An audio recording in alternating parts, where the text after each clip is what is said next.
ہم لوگ جو دنیا میں بھیجے گئے وہ اللہ کو راضی کرنے کے لیے بھیجے گئے.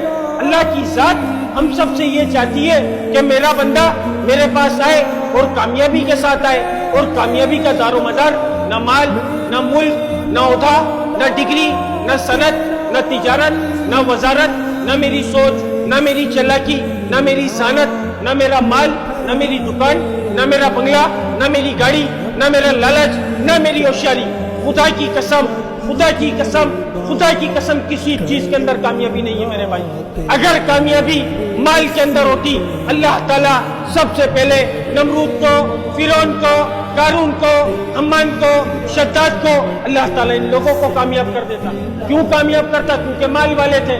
کیا نہیں تھا ان کم بختوں کی زندگیوں میں؟ اللہ کا حکم نہیں تھا, نبی کے طریقے نہیں تھے. اللہ نے ان سے ان کا مال نہیں چھینا, ان کے مال کے ساتھ ان کو زمین میں غرق کر کر دکھا دیا اور بتا دیا تمہارے مال سے نہیں ہوگا, ہوگا کس سے؟ ہم سے ہوگا وہ جو ہم چاہیں گے. تو اللہ کے واسطے مان لو نا یار. ہم سب کی چاہت ہے, ہم سب کا چاہنا ہے, اللہ کا چاہنا وہ جانا ہے. اس یقین کو اس دنیا کے اندر رہتے ہوئے اللہ کے پاس جا کر, اللہ کے پاس بنا کر جانا ہے.